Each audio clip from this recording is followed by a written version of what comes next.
नमस्कार दोस्तों, आज बात करेंगे रुद्रचंद। रुद्रचंद 1568 से 1597 तक राजा रहे। ये एक पुजारी जो रामदत्त नाम के एक पुजारी थे, जो राजा के पास पहुँचे और कहा कि महादेव जी कहते हैं कि वे ज़मीन में गड़े हैं और उन्हें कोई निकाले। ये जो पुजारी रामदत्त जी थे उन्होंने राजा से कहा और रुद्रचंद चंपावत गए और वहाँ महादेव को स्थापित किया। उनके जो पुजारी रामदत्त थे उनके कहने पर रुद्रचंद चंपावत चले गए और वहाँ महादेव को स्थापित किया। शाहजहाँपुर के नवाब हुसैन खां टुकड़िया ने तराई भाबर पर अधिकार कर लिया। टुकड़िया जब लाहौर का सूबेदार था, उसने गलती से एक हिंदू को मुस्लिम समझकर सलाम किया। बाद में टुकड़िया ने हुक्म दिया कि हिंदू अपने कंधे पर कपड़े का टुकड़ा लगाएं, जिसका नाम हुसैन खां टुकड़िया पड़ गया। क्योंकि शाहजहाँपुर के नवाब जो हुसैन खां थे वो उन्होंने तराई भाबर पर अधिकार कर लिया था।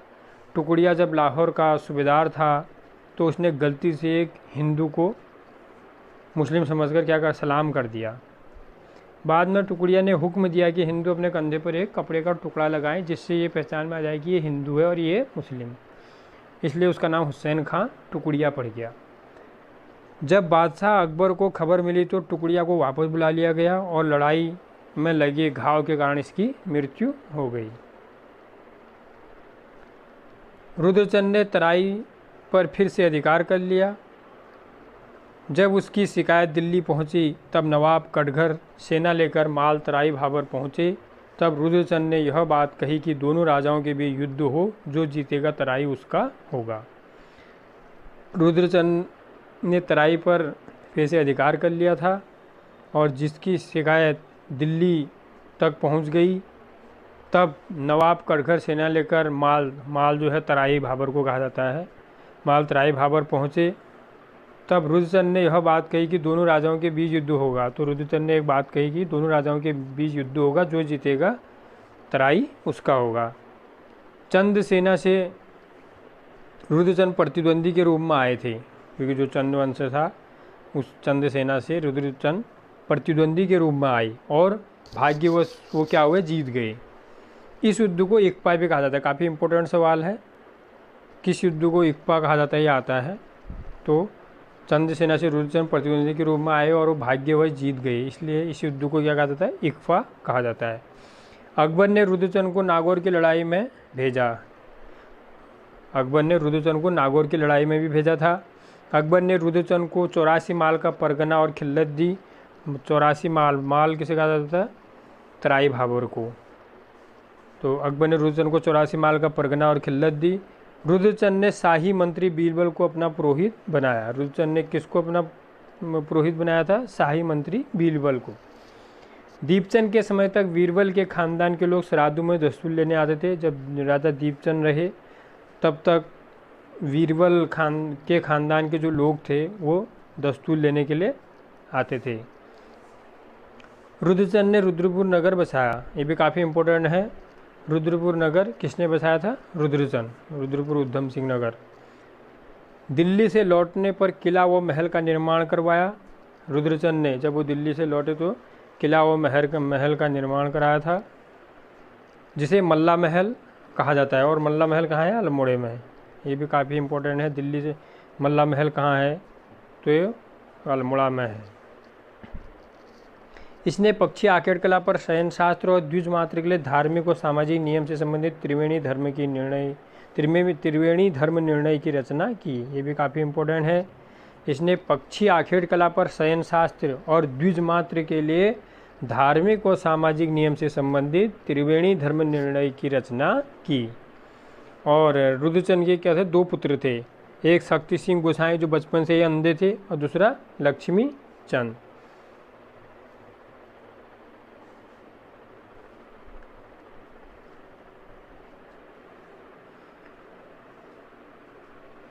राजा बालो कल्याण चंद की पत्नी जो थी वो सीरा डीडीहाट के हरिमल की बहन और रुद्रचंद की माँ थी। जो राजा बालो कल्याण चंद की पत्नी थी वो सीरा, जो डीडीहाट क्षेत्र है उसको सीरा कहा जाता था पहले से। डीडीहाट के हरिमल की बहन, जो राजा कल्याण चंद की पत्नी सीरा डीडीहाट के हरिमल की बहन और रुद्रचंद की क्या थी, माँ। उनके पिता की इच्छा सीरा को कुमाऊं में मिलाने की थी। उनके पिता की इच्छा सीरा को कुमाऊं में मिलाने की थी। वह इच्छा पूरी नहीं हुई, इसलिए वह सती भी नहीं हुई। रुद्रचंद ने बिंदुराज ब्राह्मण के बेटे पुरुषोत्तम पंत उर्फ पुरुष पंत को अपना सेनापति बनाकर युद्ध में भेजा। रुद्रचंद ने किसे अपना सेनापति बनाकर युद्ध में भेजा था? बिंदुराज ब्राह्मण के बेटे पुरुषोत्तम पंत को, उर्फ नाम उसका है पुरुष पंत। कुछ हार के पश्चात पुरुष पंत ने सीरा जीत लिया और हरिमल डोटी चले गए। डोटी का नेपाल। कुछ हार के पश्चात पुरुष पंत ने सीरा जीत लिया और वो हरिमल डोटी चले गए। रुद्रचंद ने अस्कोट में जाकर रजवाड़ों को अपने राज्य में मिला लिया। रुद्रचंद जब अस्कोट में गए, उन्होंने वहाँ क्या करा, रजवाड़ों को अपने राज्य में मिला लिया। रजवाड़ों से चंदू के रिश्ते होते थे। जो राजगद्दी पर बैठता था उसे रजवाड़ कहते थे। रजवाड़ों से चंदू के रिश्ते होते थे और जो राजगद्दी पर बैठते थे उन्हें रजवाड़ कहा जाता था। युवराज को लाला और बिरादरों को गुसाई कहा जाता था। युवराज को क्या कहा जाता था? लाला, और बिरादरों को गुसाई। अस्कोट खानदान के कुंवर गुरु गोसाई दारमा व जोहार के शासक नियुक्त किए गए। जो अस्कोट खानदान के कुंवर गुरु गोसाई थे वो दारमा व जोहार के शासक के नियुक्त किए गए। चौदास जो था वो जुमला के अंतर्गत था। फिर है बधानगढ़ पर चढ़ाई। रुद्रचंद की आज्ञा से पुरुषपंत ने बधानगढ़ पर चढ़ाई की। जो बधानगढ़ पर चढ़ाई की थी रुद्रचंद की आज्ञा से पुरुषपंत ने की थी। पुरुषोत्तम पंत उर्फ पुरुषपंत बधानगढ़ पर चढ़ाई की। गढ़वाल के राजा दुलाराम शाह ने कत्यूरियों के आखिरी राजा सुकालदेव की सहमति से सेना भेजी। गढ़वाल के राजा दुलाराम शाह ने कत्यूरियों के आखिरी राजा जो सुकालदेव थे उनकी सहमति से क्या करा, सेना भेजी। पुरुषपंत यहीं मारे गए। जो बधानगढ़ पर जो है पुरुषपंत को वहीं मारा गया। पडियारों ने पुरुषपंत की हत्या की। जो पुरुषपंत उर्फ पुरुषोत्तम पंत उर्फ पुरुषपंत हैं उनकी हत्या किसने करी? पडियारों ने। इसके बाद रुद्रचंद स्वयं सेना लेकर पहुंचा और उसने सुकालदेव को बंदी बना दिया। रातुबोरा सुकालदेव का मित्र था। उसने सुकालदेव को छोड़ने की प्रार्थना की और कहा कि 6 महीने के अंदर सुकालदेव 1900 टका या 240 बंधुआ मजदूर हाजिर करेगा। रातुबोरा सुकालदेव का मित्र था। उसने सुकालदेव को छोड़ने की प्रार्थना करी। रातुबोरा ने सुकालदेव का मित्र था तो उसने सुकालदेव को छोड़ने की प्रार्थना करी राजा से और कहा कि 6 महीने के अंदर सुकालदेव 19,000 टका या 240 बंधुआ मजदूर क्या करेगा? हाजिर करेगा। कर न देने पर रुद्रचंद ने सुकालदेव और रातुबोरा की हत्या कर दी। वो कर दे न पाए तो रुद्रचंद ने क्या करा? सुकालदेव और रातुबोरा की हत्या कर दी। रुद्रचंद सबसे ज़्यादा विद्वान थे, शिक्षा प्रेमी, शूरवीर तथा दानी थे। रुद्रचंद जो थे वो सबसे ज़्यादा विद्वान, शिक्षा प्रेमी, शूरवीर तथा दानी थे।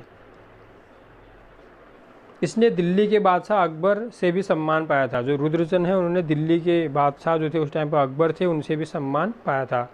श्री पुरुषोत्तम पंत गंगोली के गराऊ के पंत थे। जो पुरुषोत्तम पंत और वो पुरुष पंत थे वो गंगोली के गराऊ के पंत थे।